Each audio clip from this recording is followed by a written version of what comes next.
ये नकारात्मक विचारों से जीत। शिवम एक मध्यम वर्गीय परिवार से था। बचपन से ही वह बहुत मेहनती और ईमानदार था, लेकिन जब से उसकी नौकरी छूटी थी, वह नकारात्मक विचारों से घिर गया था। मेरा जीवन बेकार है, मैं कुछ नहीं कर सकता, सब कुछ मेरे खिलाफ ही होता है। ये विचार हर दिन उसके मन में आते थे। उसकी पत्नी राधा और बेटे आर्व ने कई बार उसे समझाने की कोशिश की, लेकिन वह हमेशा निराश ही रहता था।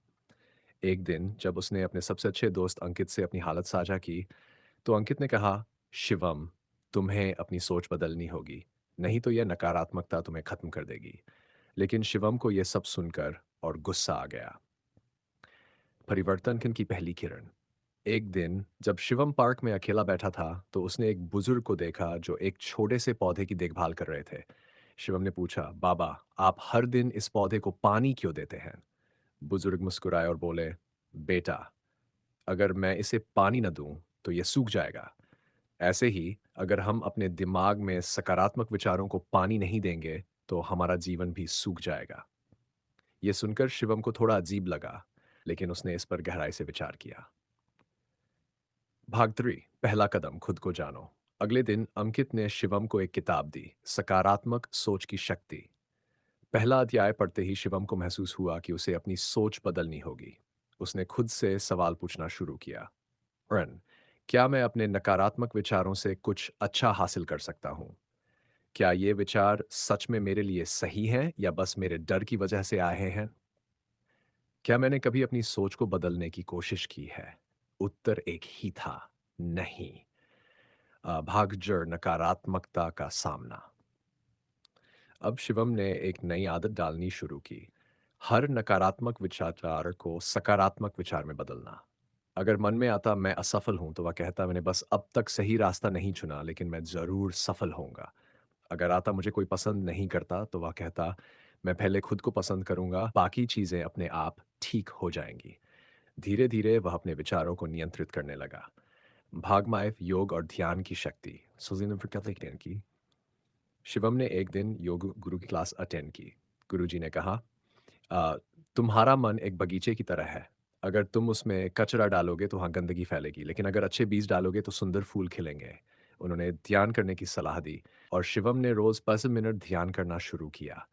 कुछ ही हफ्तों में उसे अपने अंदर एक नई ऊर्जा महसूस होने लगी। जीवन में बदलाव। अब शिवम ने अपने दिन की शुरुआत सकारात्मक किताबें पढ़कर और आभार व्यक्त करके करना शुरू किया। जब उसने ये महसूस किया कि उसकी सोच बदलने लगी है, तो उसने अपने पुराने दोस्तों से संपर्क किया। धीरे-धीरे उसे एक नई नौकरी भी मिल गई। अब वह पहले की तरह नहीं था। अब वह जानता था कि नकारात्मकता से लड़ना संभव है, बस सही तरीका अपनाने की ज़रूरत है। भाग्स आत्मविश्लेषण का जादू। शिवम को अब महसूस हुआ कि नकारात्मकता पर जीत पाने के लिए उसे अपने विचारों का गहराई से विश्लेषण करना होगा। उसने एक डायरी खरीद ली और हर दिन अपने विचारों को लिखना शुरू कर दिया। पहले ही दिन उसने लिखा, मुझे लगता है कि मैं कभी सफल नहीं हो सकता। फिर उसने अपने ही सवालों के जवाब लिखे। क्या ये सच है? नहीं। कई बार मैंने छोटी-छोटी सफलताएं पाई हैं। 2, क्या कोई रास्ता है जिससे मैं सफल हो सकता हूँ? हाँ, अगर मैं लगातार सीखता और प्रयास करता रहूँ तो। अगर कोई दोस्त ऐसा सोचे तो मैं उसे क्या सलाह दूँगा? मैं उसे कहूँगा कि असफलता केवल सीखने का एक तरीका है, हार नहीं। धीरे-धीरे डायरी लिखने से उसके विचार स्पष्ट होने लगे और नकारात्मकता कम होने लगी। नई दिनचर्या की शुरुआत। अब शिवम ने एक नई दिनचर्या अपनाई। 1, सुबह जल्दी उठना। हर दिन सूर्योदय से पहले उठना और कुछ मिनट प्रकृति में बिताना। ध्यान और योग। कम से कम 35 मिनट ध्यान और श्वास अभ्यास करना। फिर आभार प्रकट करना। हर सुबह 3 चीजें लिखना जिनके लिए वह आभारी है। सकारात्मक पढ़ाई। रोजाना 7 मिनट प्रेरणादायक किताबें पढ़ना। अपनी गलतियों से सीखना। हर रात अपने दिन का विश्लेषण करना और यह सोचना कि कैसे और बेहतर हो सकता है। इस बदलाव के बाद उसने महसूस किया कि उसका आत्मविश्वास बढ़ने लगा है। भाग 9, कठिनाइयों से सीखना। एक दिन जब सब कुछ सही चल रहा था, अचानक उसकी नई नौकरी चली गई। ये शिवम के लिए बड़ा झटका था। पहले तो वह बहुत निराश हुआ, लेकिन फिर उसने अपनी नई आदतों को याद किया। अगर ये होता तो पहले तो मैं हफ्तों तक उदास रहता। लेकिन अब मैं इसे एक नया अवसर समझूंगा। उसने तुरंत अपने नेटवर्क में लोगों से संपर्क किया, नई नौकरियों के लिए आवेदन किया और कुछ नए कौशल सीखने में लग गया। महज 1 महीने के भीतर उसे पहले से भी बेहतर नौकरी मिल गई। भाग दैट दूसरों को प्रेरित करना। अब जब शिवम खुद को बदल चुका था, उसने अपने अनुभव दूसरों से साझा करने शुरू किए। उसने सोशल मीडिया पर सकारात्मक सोच से जुड़े लेख लिखने शुरू किए।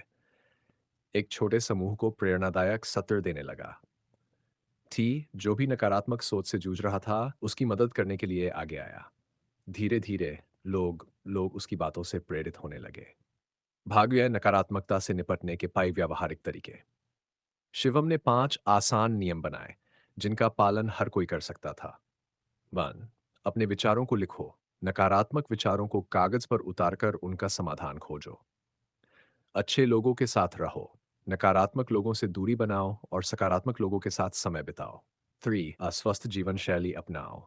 सही खान-पान, व्यायाम और अच्छी नींद को प्राथमिकता दो। सैर, छोटे-छोटे लक्ष्य बनाओ। एक बार में सिर्फ एक समस्या पर ध्यान दो और धीरे-धीरे आगे बढ़ो। हर असफलता को एक सीख समझो। हार को अंत मत मानो, बल्कि एक नए अवसर के रूप में देखो। भागदौड़ अंत में एक नई सोच। अब शिवम का जीवन पूरी तरह बदल चुका था। उसने सीखा कि नकारात्मकता से भागना नहीं, बल्कि उसका सामना करना जरूरी है। उसका नया मंत्र था, मैं अपने विचारों का मालिक हूं। नकारात्मकता आएगी, लेकिन मैं उसे सकारात्मकता में बदल सकता हूं। इस कहानी से हमें यह सीख मिलती है कि सोच को बदलकर हम अपना पूरा जीवन बदल सकते हैं। जिस तरह अंधकार को हटाने के लिए रोशनी जलानी होती है, उसी तरह नकारात्मकता को दूर करने के लिए सकारात्मक सोच को अपनाना पड़ता है। भागजा जीवन में संतुलन का महत्व। शिवम ने महसूस किया कि सिर्फ नकारात्मक विचारों को हटाना ही काफी नहीं है, बल्कि जीवन में संतुलन भी जरूरी है। अगर मैं सिर्फ काम के बारे में सोचता रहूं, तो भी तनाव होगा। अगर सिर्फ आराम करूं, तो भी कुछ नहीं बदलने वाला। इसलिए मुझे जीवन में संतुलन बनाना होगा। उसने अपने समय को इस तरह बांट लिया। काम, दिन के 8 घंटे नौकरी और स्किल्स सीखने में। टोरा स्वास्थ्य, योग, ध्यान और व्यायाम। परिवार और दोस्तों के लिए समय, रिश्तों को मजबूत करना। मनोरंजन और शौक, किताबें पढ़ना, संगीत सुनना, प्रकृति में समय बिताना। अब सेवा कार्य, जरूरतमंदों की मदद करना, जिससे आत्म संतोष बढ़ा। अब उसका जीवन पहले से कहीं अधिक खुशहाल और संतुलित था। भाग दौड़ आत्म संदेह से बाहर निकलना। एक दिन शिवम को फिर से एक नकारात्मक विचार आया। क्या मैं सच में अच्छा कर रहा हूँ या ये सब सिर्फ एक दिखावा है? लेकिन अब वह जानता था कि ऐसे विचारों से कैसे निपटना है। उसने तुरंत एक कागज निकाला और लिखा, मैं म, मैंने अब तक क्या अच्छा किया है। मैंने अपनी सोच बदली, मैंने एक नई नौकरी पाई, मैंने दूसरों को प्रेरित किया। मैं कैसे और बेहतर कर सकता हूँ, और अधिक सीख सकता हूँ, ज़्यादा धैर्य रख सकता हूँ। इस तरह उसने आत्मसंदेह को दूर किया और अपने लक्ष्य पर ध्यान केंद्रित रखा। भागमांस, असफलता को गले लगाना। अब शिवम को समझ में आ चुका था कि असफलता डरने की चीज नहीं, बल्कि सीखने का एक अवसर है। एक दिन उसने एक नई बिजनेस आइडिया पर काम करना शुरू किया, लेकिन 3 महीने बाद वह सफल नहीं हुआ। पहले होता तो वह टूट जाता, लेकिन अब उसने इसे एक सबक के रूप में देखा। अगर मैंने ये कोशिश नहीं की होती, तो मुझे ये सीखने को नहीं मिलता कि क्या गलत हुआ। अगली बार मैं और बेहतर करूंगा। अब वह बिना डर के नए अवसरों को अपनाने लगा। भागजिस्टेंस, मानसिकता का गहरा प्रभाव। शिवम ने देखा कि उसकी नई मानसिकता का प्रभाव उसके परिवार पर भी पड़ रहा था। अब पहले से ज्यादा खुश रहने लगी, क्योंकि अब शिवम नकारात्मक बातें नहीं करता था। और अवर ने अपने पापा को देखकर आर आत्मविश्वास से रहना सीख लिया। तो उसकी हुई करो सीख लिया फिर सो भी उसके विचारों से प्रेरणा मिलने लगी। इससे उसे एहसास हुआ कि हमारी सोच सिर्फ हमें ही नहीं, बल्कि हमारे आसपास के लोगों को भी प्रभावित करती है। सकारात्मक सोच को बनाए रखने के 10 सुनहरे नियम। अब शिवम ने अपने जीवन के अनुभवों से ये 10 नियम बनाए। हर सुबह सकारात्मक विचारों से दिन की शुरुआत करो। नकारात्मक सोच को चुनौती दो और उसे तर्कसंगत तरीके से बदलो। अपने आसपास सकारात्मक लोगों को रखो। सैर, हर असफलता को सीखने का मौका मानो। ध्यान और योग को अपनी दिनचर्या का हिस्सा बनाओ। सेक्स, आभार प्रकट करने की आदत डालो। भविष्य की चिंता छोड़कर वर्तमान पर ध्यान दो। अपने शौक और रुचियों को विकसित करो। हर दिन नई चीज सीखने की कोशिश करो। जर्नल, खुद से प्यार करो और खुद पर भरोसा रखो। दूसरों की मदद करके आत्मसंतोष पाना। अब शिवम सिर्फ खुद को ही नहीं, बल्कि दूसरों को भी प्रेरित करने लगा। उसने एक छोटे से सकारात्मकता क्लब की शुरुआत की, जहां लोग अपनी चिंताओं को साझा करते और एक दूसरे को सकारात्मक दृष्टिकोण अपनाने में मदद करते। उसने महसूस किया कि जब हम दूसरों की मदद करते हैं, तो हमारी अपनी समस्याएं भी ही हल होने लगती हैं। एक नई पहचान। अब शिवम एक अलग व्यक्ति बन चुका था। वह सिर्फ एक आम आदमी नहीं, बल्कि एक प्रेरणा बन चुका था। अब लोग उससे पूछते, आप इतनी सकारात्मकता कैसे बनाए रखते हैं? और वह मुस्कुरा कर कहता, मैंने सिर्फ अपने विचारों पर नियंत्रण करना सीखा है। जब आप ये कर लेते हैं, तो सब कुछ आसान हो जाता है। भाग सी, अंतिम संदेश। अगर आप भी नकारात्मक विचारों से जूझ रहे हैं, तो याद रखें, आप अपने विचारों को नियंत्रित कर सकते हैं। आपका दिमाग एक बगीचा है, अच्छे विचारों के बीज बोइए। ध्यान, योग और आभार व्यक्त करने की आदत डालें। हर असफलता को सीखने का अवसर मानें। खुद से प्यार करें और खुद पर भरोसा रखें। आपकी सोच ही आपकी दुनिया बनाती है। इसलिए नकारात्मकता को छोड़ें और सकारात्मकता को अपनाएं। नकारात्मकता से जूझने की इस प्रेरणादायक यात्रा से आपको भी सीखने को मिला होगा। अब बारी आपकी है। क्या आप भी अपनी सोच बदलने के लिए तैयार हैं?